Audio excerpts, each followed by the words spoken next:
family. It's the day after Christmas here, and you may hear some day after Christmas things happening in my house. But I realized I needed to get on here, and I had something I wanted to share and talk about. So thank you for taking time to be here with me today. What a full holiday season it has been. Your girl remains in the thick of new chapter upon new chapter, and life really calling me to practice these teachings in real time. Practice what I'm learning about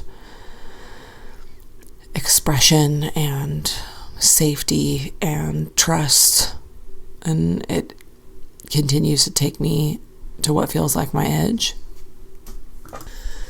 So today I wanted to speak to something that I've been thinking about for a minute, and it feels like a great time to share about this with the closing of one year and the bringing in of a new year according to the screwed up Gregorian 12-month calendar. Y'all know I have my thoughts about that, but inside of this matrix, we are starting a new year, and that gives us an opportunity to turn inward, to reflect, to decide how we want to feel in this new year. And I have been deep in reflection because it's going to be another big year for you, girl. And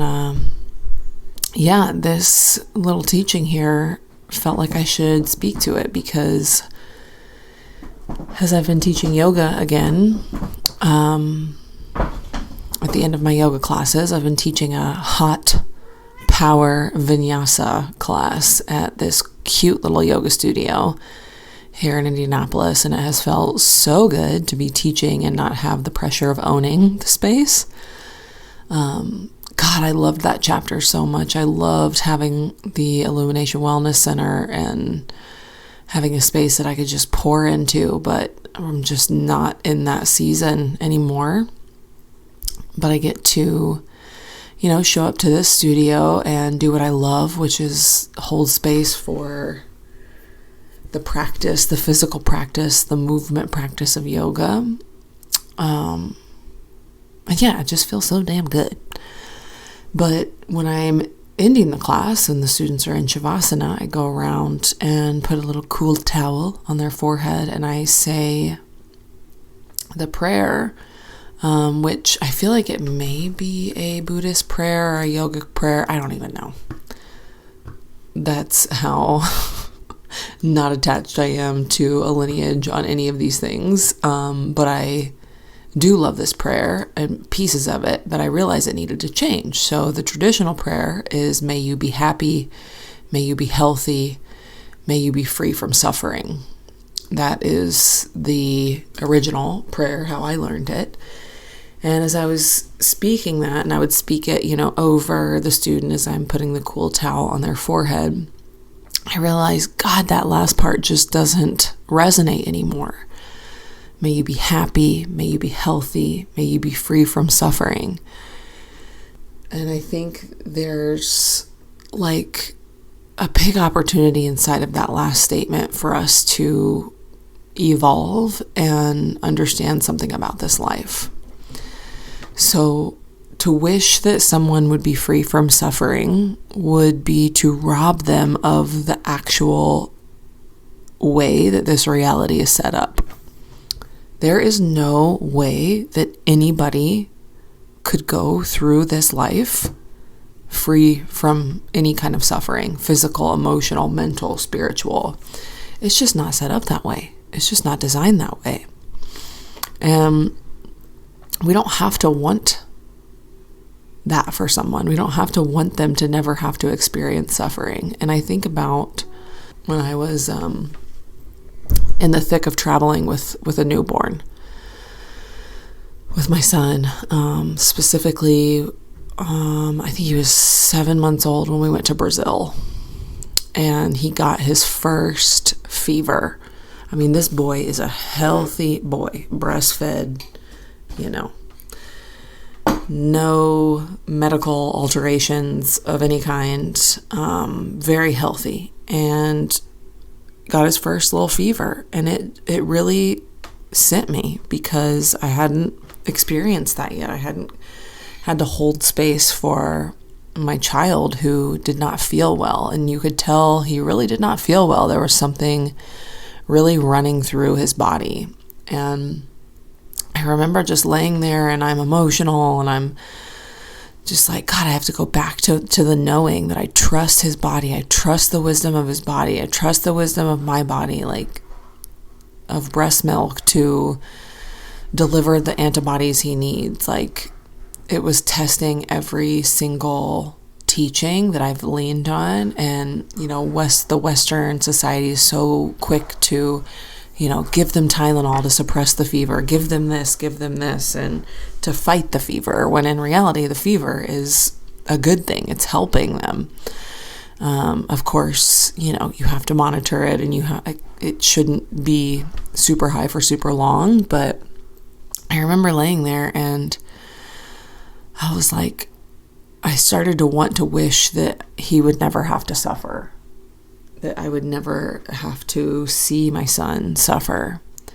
And I realized that was just not fair, because of course he's going to suffer in his life. Of course he's going to have moments that are very challenging for him. And for me to wish for that to not be true would mean that I would maybe rob him of experiencing the great joys of life. Because sometimes, how are we to know how absolutely amazing it can be if we've never felt how absolutely terrible it can be? If you've ever been sick for a prolonged period of time, you know that nothing makes you appreciate your health like being sick. So I sat there with my cute little feverish babe, and this happened again in Thailand, when we went to Thailand. And I was just like, no, I don't want to wish that he will never suffer.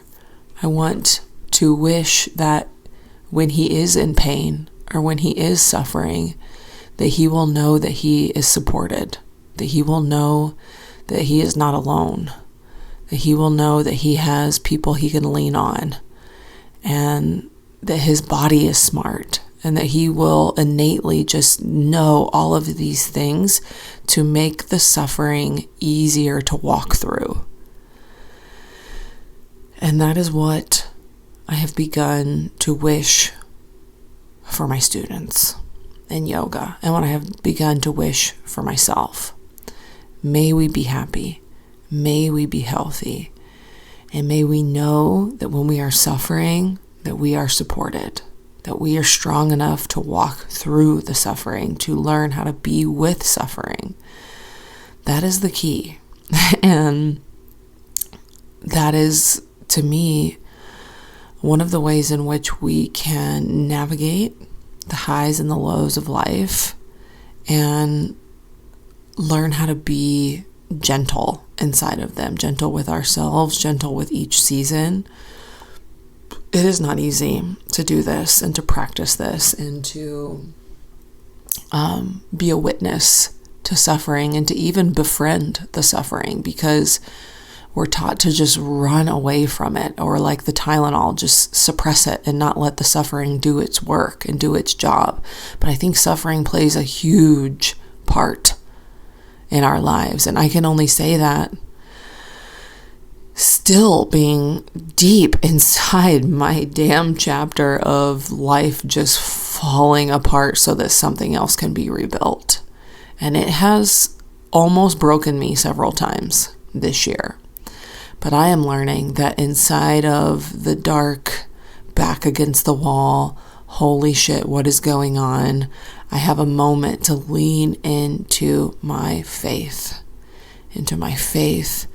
of a greater power, a power that I am a part of and connected to, but a power that can orchestrate miraculous healing and miraculous new timelines coming forth in my life. And my job is to monitor my own thoughts and emotions and again, what I do inside of it. And I think that's your job too. That's all of our jobs.